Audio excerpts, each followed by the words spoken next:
Hey y'all, Billy from Perma Pastures Farm. Exciting news, y'all. We finally got bone sauce for sale. Billy's bone sauce, right?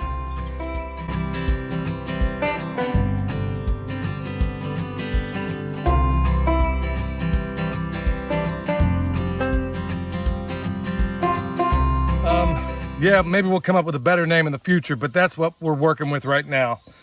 We got it in 8 ounce and 4 ounce.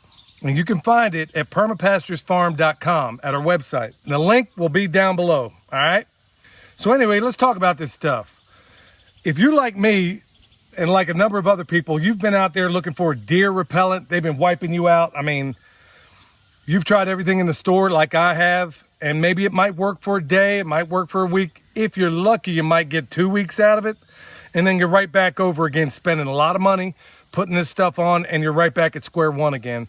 Well, we were in that same position. Every single tree alongside our driveway, every single tree up and down here, when we were putting this in, was being decimated by the deer. So we found this recipe, originally made known to the world by a genius by the name of Sepp Holzer.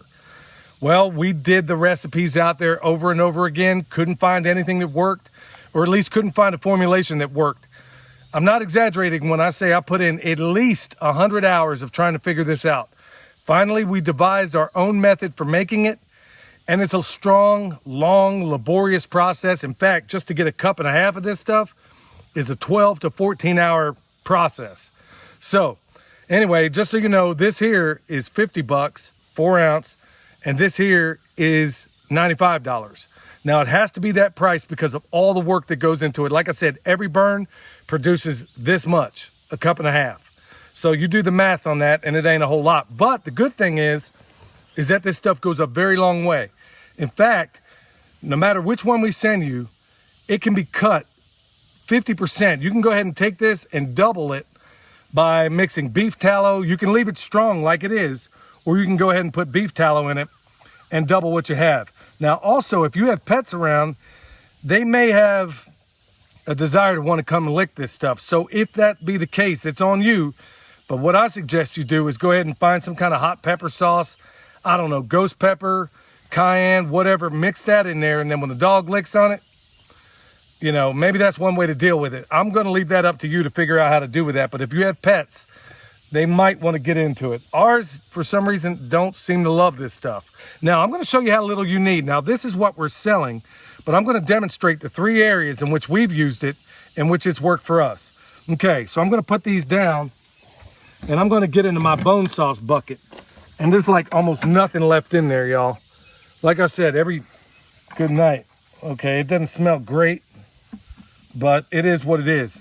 Now, if it does separate, just kind of stir it with a stick or whatever, but you need very, very little of this stuff to go a long way.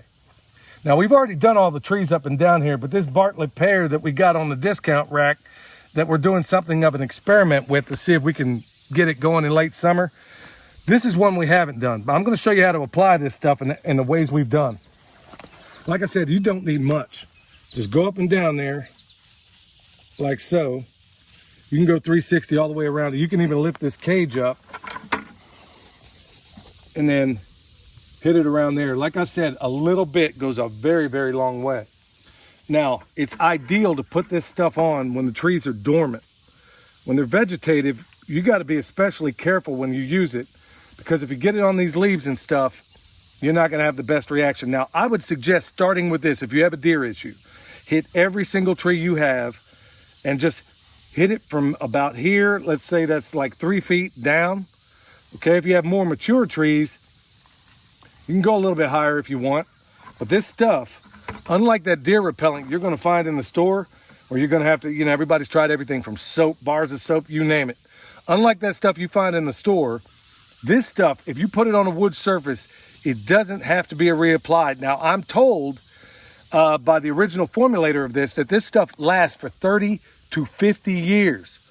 So if you think the price is a little steep, consider the fact that when you put this stuff on here, you rarely have to reapply it. In fact, everything down the hill that was being decimated, we put it on once and it hasn't been hit again. Now that's been a year and a half in some cases. That's how much we put on there. Now, when you get as far as the branches and stuff, you want to be especially careful.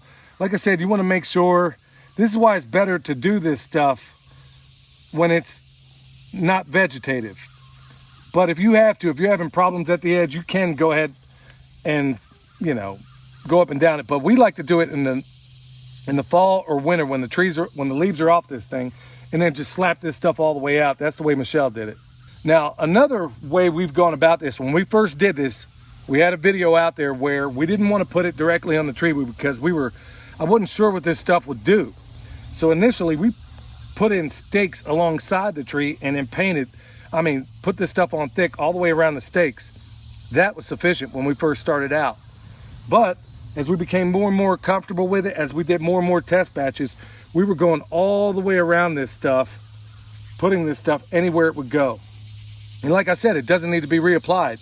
This is the experience we've had. Folks, my reputation's on the line here, so I'm not going to sit here and tell you things that don't work, and I'm not going to tell you it works on things that it doesn't. Like I've been asked, you know, what does it work on groundhogs? Does it work on feral pigs? Frankly, I don't know. I've not had a feral pig or groundhog problem. I've been asked if it works on rabbits. Michelle tells me that once we put it on the boxes, and we'll show you that application in a minute, that we haven't had another rabbit problem in our raised beds. I personally haven't tested that, but I do know for a fact that we haven't had a single deer issue after we put this stuff on. I mean, not one. In fact, we put it on every single post. I'm going to show you another application in which we've used it. And folks, this is up to you, but a little bit goes a very long way. Let's go over to a post here and let's talk about what we've done there. All right, here we are in the other application in which we've done.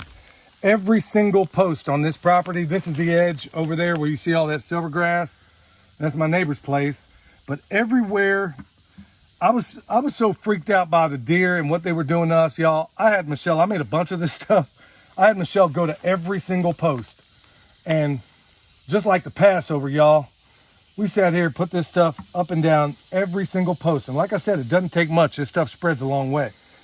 This has not been cut with anything. This is just straight bone sauce.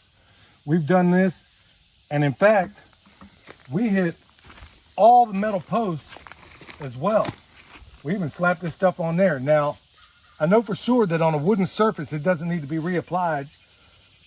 On these metal ones, I don't know. But every single post surrounding this property, at least in the front half, we put it on. We used to have deer, so you know, you can't see it through there. Well, we got a fence line way over there past those trees. We had deer, the tracks would go straight through our property, up, and then on top to the ridge. Since we put this stuff on, y'all, the deer and the turkey, we don't see either one anymore. In fact, Sasquatch is probably going around this place. I don't know. But I know there haven't been any sightings around here. So anyway, this is what we've done, folks. I'm not overselling it. I'm telling you what we've done and how well it's worked. We have not seen any deer messing with anything that we have, and it doesn't require much. To me, this stuff had to be made, at least for us, because I kept going to the store, Tractor Supply, some of the others, and I'm buying this stuff off the shelf and then just have to turn right back around.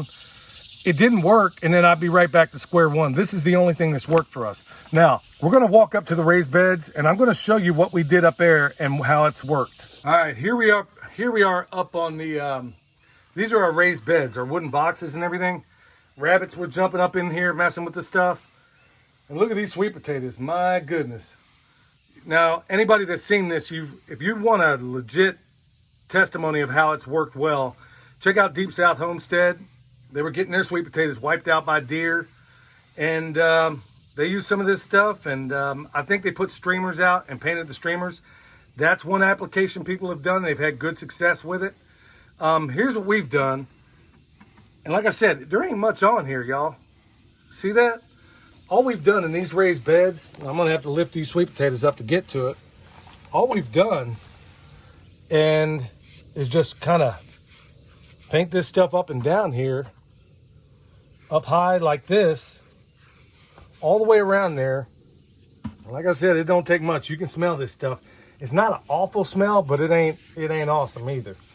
So you can see down here where she's already done it before. But anyway, these are the applications we've done. Now, I'm not going to go to bat and tell you that it works 100% on rabbits, because I haven't examined that to the extent that I have deer. because deer were wiping us out. But Michelle tells me we haven't had another rabbit problem, and they're all over this place out here. We haven't had another rabbit problem in anything we're growing in these raised beds ever since we started using this stuff. So folks, I know it may sound like a used car salesman, but if you can use this stuff, I'll stand by it, because it does exactly what I'm saying it does. It leaps on deer, and I'm told that it works well on rabbits as well. So folks, if you want it, we got it, and we don't have much. So this isn't a scam tactic to try to say, come get it now, you know. Honestly, we got for sale right now, we got 12 and 12. We got 12 of each. And it takes a while to make. So when we're out, it's going to take a long time for us to redo it. So it is what it is. But in this world of planned obsolescence, where everything's engineered to quit at a certain time, to break down at a certain time, it's pretty darn awesome that there's some things out there that we can make that will solve the problem and last a very, very, very long time, you know, the way it did back in the old days.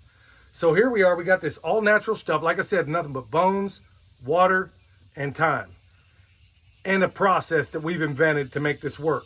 Now, a number of people have said, hey, what's the recipe? Well, you can go out there online and use what they have out there. There's ways for other people to make this stuff. Not one of them has worked out for us, not one that we found online. But this is a technique that took a long, long time for us to develop. And so it is what it is. But folks, anyway, if you want some, just go to our website. It's down below. We got this, and if you want some after we sell out, folks, it's going to take a while before we get another batch in. So remember, y'all, here's Billy's bone sauce. This stuff kicks buck. You dig? I want to give a thanks to Justin for giving me that little tagline for this stuff, because it does, it really does. Anyway, folks, remember, subscribe, tell your friends about us. If you want this, if you want comfrey, we got comfrey root for sale. All of it at our website. We're even going to have honey here before too long, y'all. So remember, until next time, this is Billy, the Permaculture Pimp Daddy, where PIMP stands for Permaculture is my passion. And so is finding natural solutions to deer problems. We'll see y'all next time.